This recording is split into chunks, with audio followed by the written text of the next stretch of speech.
Et c'est ainsi que Savitri commença sa quête de l'âme.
Ici, sur cette basse terre plate et indolente, une femme était assise.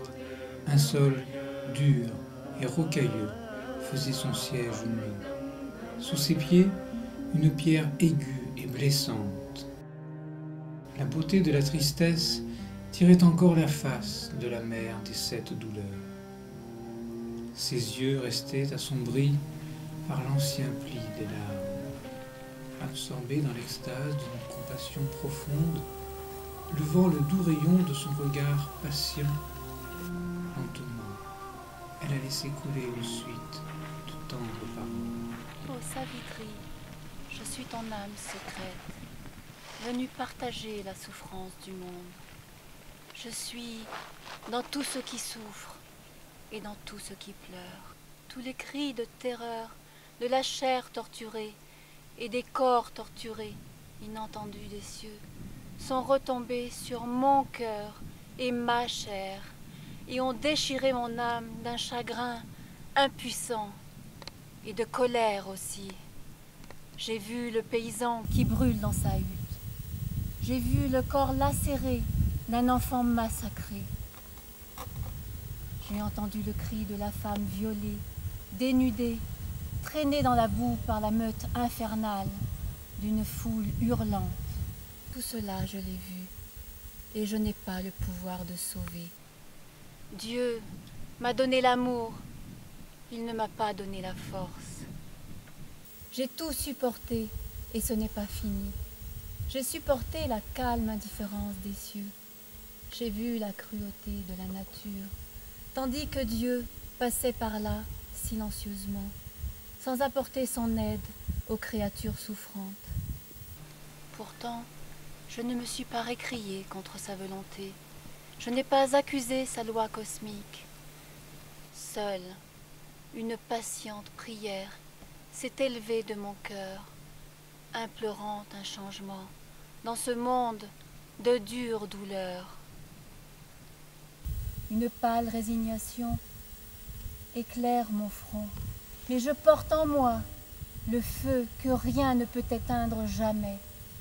Une foi aveugle, une miséricorde et la compassion qui fait vivre tous les soleils. Je suis l'espoir qui toujours se tourne vers Dieu, même si Dieu n'est jamais venu à moi jusqu'à ce jour. J'entends toujours sa voix qui me dit « Je viens ». Et je sais qu'un jour, il viendra, enfin. Comme un écho d'en bas, répondant au pathos de sa complainte divine, une voix de colère a repris le terrible refrain. La bête tapis qui gronde dans les profondeurs de l'homme, la voix d'un titan torturé qui fut jadis un dieu. Je suis l'homme des douleurs, crucifié sur l'immense croix du monde. Je suis le chercheur qui jamais n'atteint son but, le guerrier qui jamais ne peut vaincre, le coureur qui jamais n'atteint la ligne d'arrivée. L'enfer me torture par le tranchant de ma pensée, et le ciel me torture par la splendeur de mes rêves. Quel est mon bénéfice à moi dans cet alliage disparate d'âme humaine enquistée dans une naissance animale? Je peine comme l'animal, et comme l'animal je meurs. Je suis l'homme rebelle et le cerf impuissant, le cœur rempli d'envie pour les richesses qui ne m'appartiennent pas, rempli de haine pour le bonheur auquel je n'ai pas droit. Je sais que mon destin sera toujours le même. C'est le fonctionnement de ma nature. Ainsi Dieu a-t-il fait cet horrible monde sévère. Ainsi a-t-il bâti le cœur mesquin de l'homme. La pitié est une faiblesse dans sa poitrine. Sa bonté est une mollesse dans ses nerfs.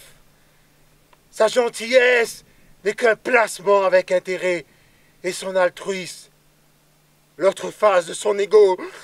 Quand il sert le monde, c'est uniquement dans le but que le monde le serve à son tour. Ah, si la force du titan peut se réveiller en moi, si l'encelade pouvait sortir de l'Etna, ah, comme je ne régnerais en maître en ce monde, tel un Dieu jouissant, moi aussi avec joie de la douleur des hommes. Mais Dieu m'a ôté l'ancienne force, et c'est dans la souffrance seule que j'excelle. Pour ce qui est de souffrir, je n'ai pas mon pareil, victime des malheurs titanesques, auteur des exploits démoniaques, le mal, tel est mon lot. Je suis né pour le mal, je dois faire le mal, je vis par le mal. Voilà tout mon programme. Je souffre, je peine, je gémis, et je pleure, et je hais, et je hais, et je hais, et je hais, et je hais. Savitri entendit la voix, elle entendit l'écho, et se tournant vers son être de pitié, elle dit : Ô Madone de souffrance, mère du chagrin divin, partie de mon âme émanée, afin de supporter l'insupportable douleur du monde. C'est grâce à toi que le misérable peut encore espérer. J'ai entendu ta souffrance de n'avoir que le pouvoir de consoler les hommes et pas celui de les sauver. Je te promets qu'un jour je reviendrai, porteuse de la puissance, et que je te ferai boire à la coupe de l'Éternel. Alors, ces rivières de force se déverseront à travers tes membres, et le calme de la sagesse gouvernera enfin ton cœur passionné. La misère passera, abolie de la terre.